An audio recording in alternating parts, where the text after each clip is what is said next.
إن الحمد لله نحمده ونستعينه ونستغفره ونعوذ بالله من شرور أنفسنا ومن سيئات أعمالنا من يهد الله فلا مضل له ومن يضلل فلا هادي له وأشهد أن لا إله إلا الله وحده لا شريك له وأشهد أن محمدا عبده ورسوله أما بعد فإن خير الحديث كتاب الله وخير الهدي هدي محمد صلى الله عليه وسلم وشر الأمور محدثاتها وكل محدثة بدعة وكل بدعة ضلالة وكل ضلالة في النار. أعوذ بالله السميع العليم من الشيطان الرجيم. بسم الله الرحمن الرحيم. يا أيها الذين آمنوا اتقوا الله حق تقاته ولا تموتن إلا وأنتم مسلمون. يا أيها الناس اتقوا ربكم الذي خلقكم من نفس واحدة وخلق منها زوجها وبث منهما رجالا كثيرا ونساء واتقوا الله الذي تساءلون به والأرحام إن الله كان عليكم رقيبا. يا أيها الذين آمنوا اتقوا الله وقولوا قولا سديدا يصلح لكم أعمالكم ويغفر لكم ذنوبكم ومن يطع الله ورسوله فقد فاز فوزا عظيما.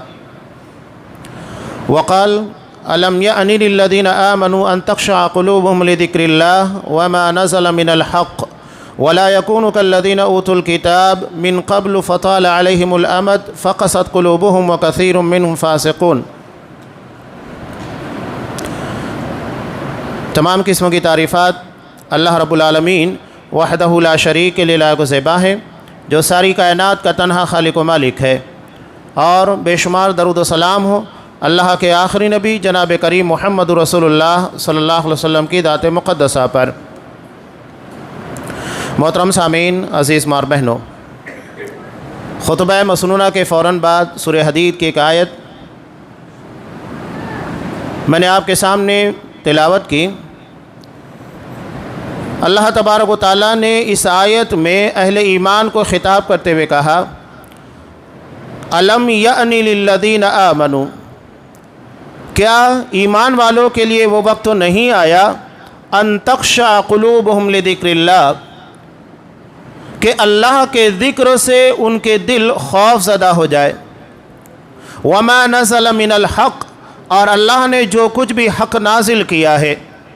ولا یکونوا کالذین اوتوا الکتاب، اور اہل کتاب کی طرح نہ ہو جانا جن کو تم سے پہلے کتاب اللہ نے عطا کی. فطال علیہم الامد، تو ایک لمبی مدت گزر گئی. فقست قلوبہم، تو ان کے دل سخت ہو گئے. قرآن مجید نے اس آیت میں اہل ایمان کو پچھلی قوموں کا حوالہ دیا، اور یہ حوالہ دینے کا مقصود یہ ہے کہ آپ صلی اللہ علیہ وسلم نے کہا کہ تم بھی اپنوں سے پہلوں کے طور طریقے اپناؤ گے. لَتَتَّبِعُنَّ سُنَنَ مَنْ كَانَ قَبْلَكُمْ، اپنوں سے پہلوں کے طور طریقے تم اپنانے والے ہو، ان کے نقش قدم پر چلنے والے ہو. لہذا یہاں قرآن مجید نے ان لوگوں کے واقعات کے ذریعے اہل ایمان کو تنبیہ کی کہ تم ان کی طرح مت ہو جانا کہ جب ایک لمبی مدت بیت گئی شریعت کے نازل ہونے کے بعد تو نتیجہ یہ ہوا کہ اللہ کا کلام، اللہ کی شریعت ان کے دلوں کے پر ویسا اثر نہیں کر رہی تھی جیسا کرنا چاہیے. یعنی مدتوں کے بیتنے کے بعد اللہ کے احکام کے قبول کرنے میں سستی ہوتی ہے، غفلت ہوتی ہے، لاپرواہی ہوتی ہے. فطال علیہم الامد فقست قلوبہم وکثیر منہم فاسقون، اور اس میں بہت سارے لوگ فاسق تھے. یہاں قرآن مجید نے ان کو کافر نہیں کہا، انہیں مشرک نہیں کہا، بلکہ کہا کہ فاسق. یہ سب سے پہلا اسٹیپ ہوتا ہے کہ دین اور شریعت سے دور ہونے کے بعد فسق پیدا ہوتا ہے، یعنی عملی کوتاہیاں، نیکیوں کا جذبہ ماند پڑ جانا، اور اس کے مقابلے میں گناہ کی طرف انسان کے قدم بڑھنے لگنا. اور دھیرے دھیرے جب یہ معاملات مزید آگے بڑھتے ہیں تو پھر کفر ہے، شرک ہے، اس کی انتہا ہوتی ہے. یہ ابتدا ہے قرآن مجید نے بیان کی. قرآن مجید نے اس سے قبل اہل ایمان کا تذکرہ کیا، اس کے بعد منافقین کا تذکرہ کیا. جنت و جہنم میں جب ان لوگوں کا داخلہ ہوگا، وہاں پر منافقین کہیں گے اہل ایمان سے کہ تھوڑا سا رک جاؤ، رکنے کے بعد ہم تمہاری روشنی میں اس جنت کے راستے کو پار کر سکے، پل صراط کو آسانی کے ساتھ طے کر سکے. نقتبس من نورکم، ہمیں بھی تمہارے نور کا کچھ حصہ چاہیے جس کی روشنی میں تم لوگ پل صراط جیسے عظیم راستے اور انتہائی پرخطر راستے کو طے کر رہے ہو. تو کہیں گے قیل ارجعوا،